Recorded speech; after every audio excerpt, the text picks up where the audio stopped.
தமிழ்நாட்டில் எங்கேயாவது ஒரு இடத்துல ₹1 கஞ்சா செடியை வளர்த்தாங்கன்னு சொல்லுங்க. அது தெரியாம வளர்ந்துருக்கோம். அதை திட்டமிட்டு எல்லாம் இல்ல இல்ல இல்ல நீங்க அப்படி வளர்த்து நீங்க குறிப்பிட்டு சொல்லுங்க. இந்த அரசு நடவடிக்கை எடுக்காம இருக்கும். நீங்க சாந்தி ஆஸ்பத்திரியில் நடந்துன்னா நான் அதை கஞ்சா செடியை அவங்க வளர்க்காங்கன்னோ யாரும் வளர்க்காங்கன்னோ நான் ஏற்றுக்கிட மாட்டேன்.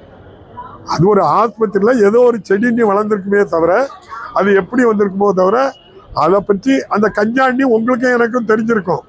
அந்த சாந்தி ஆஸ்பத்திரியில் யாருக்கும் தெரியாது கஞ்சாவை பற்றி. அப்போ அவங்க ஸ்டான்லி ஆஸ்பத்திரியில் அதனால அதை பற்றி நீங்கள் ஒரு நாளைக்கு 25,000 ஓபி வந்துட்டு போகிறாங்க. அதை நீங்கள் குற்றமாட்டோ குறையாட்டோ நீங்கள் அதை வச்சு அளவுகோல் பண்ணாங்க. தமிழ்நாட்டுக்குள்ள எந்த இடத்துலையும் கஞ்சா அனுமதிக்கப்படலை. முடிஞ்ச அளவுக்கு தடுக்கிறோம்.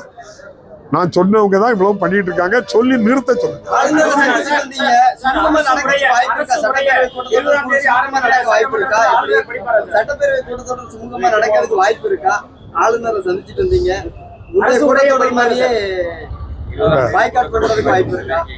அதாவது இந்த அரசு பொறுப்பேற்ற நாள் முதல் சட்டமன்றம் ஜனநாயக ரீதியில நடக்கு. பத்திரிகைகள் ஊடகங்கள் தான் சொல்லியிருக்கு. 38 வருஷத்துக்கு பிறகு சட்டமன்றம் ஜனநாயகம் மீட்கப்பட்டது அப்படின்னு சொல்லி நடந்துகிட்டு இருக்கு.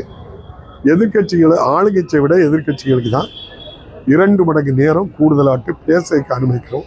அவருடைய கருத்துக்கள் எல்லாமே பதிவு பண்ணுறதுக்கு முழு சுதந்திரம் கொடுக்க. நான் கூட நேரம் போதுன்னு ஒரு உறுப்பினரை நிறுத்த சொன்னால் முதல்வர் எழுப்பி இன்னும் பேசக்கூடுதுன்னு சொல்லக்கூடிய அளவுக்கு ஒரு பண்பான முதல்வர் இருக்கிறதுனால இந்த சட்டமன்றம் இதுவரை நல்லா நடந்திருக்கு. இனி வரக்கூடிய காலங்களிலும் அந்த சட்டமன்ற கூட்டத்தொடர் மிக சிறப்பாக நடக்கும். மாண்புமிகு ஆளுநர் அவர்கள் நிச்சயமாக நம்முடைய சட்டமன்ற மாண்பை மதிப்பார் என்று நம்புகிறேன். இல்ல அதுவும் இல்ல நீங்க யாரு அங்க என்ன பண்ணினாலும் அதனுடைய மாண்புக்கு முதல்வர் மு க ஸ்டாலினுடைய நல்ல ஆட்சியில யாரும் சட்டமன்ற மாண்பை சீர்குலைக்க முடியாது. திரும்பவும் உங்ககிட்ட சொல்றேன், இதுவரை 9,000 முதல் 10,000 கோடி ரூபாய் தமிழ்நாட்டுக்கு 100 நாள் வேலை திட்டத்தில் வரும்.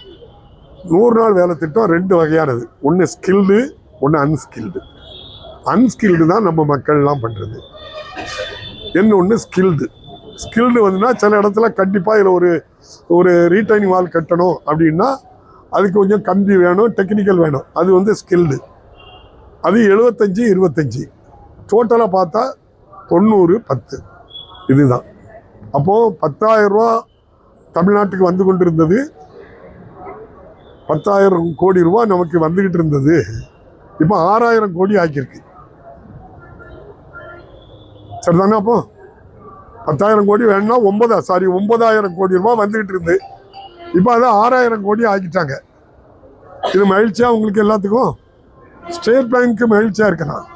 அவங்க எல்லாருமே ஸ்டேட் பேங்க்ல இருந்து ரைட்டா பண்ண பணம், ஒவ்வொரு வங்கியிலிருந்து கடன் கொடுத்து ரைட்டா பண்ண பணங்கள் எல்லாம் சாமானிய மக்கள் பணம். ஆனால் பயன்படுறவங்க அவ்வளோ பேரும் யாரு? உயர் ஜாதியினர், ஒரு வகுப்பினர், குஜராத்தை சேர்ந்தவர்களை தவிர வேறு யாருக்கும் கிடையாது.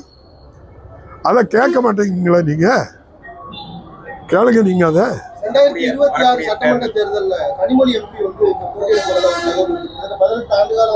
டெல்லி அரசியல் இருந்து தமிழக அரசியல் உங்களுக்கு எப்படி அவங்க வரணும்னு நினைக்கலாம், வரக்கூடாதுன்னு நினைக்கலாம். இல்ல உங்களுக்கு என்ன நினைக்கீங்கன்னு, நீங்க என்ன நினைக்கிறீங்க சொல்லுங்க. நன்றி, வணக்கம்.